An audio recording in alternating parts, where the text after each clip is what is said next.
This is the tutorial on how to change amount of scheduled today medication injections. But before that, don't forget to like, subscribe, and turn on the notification bell. From today's page, click on the Services page.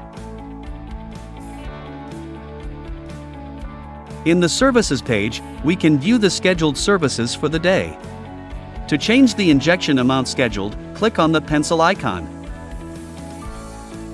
A prompt box will appear. Click the plus button to increase the amount.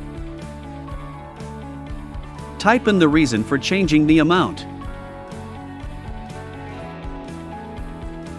Click Save. The injection amount are now changed. Click the eye icon to view the details of the change amount.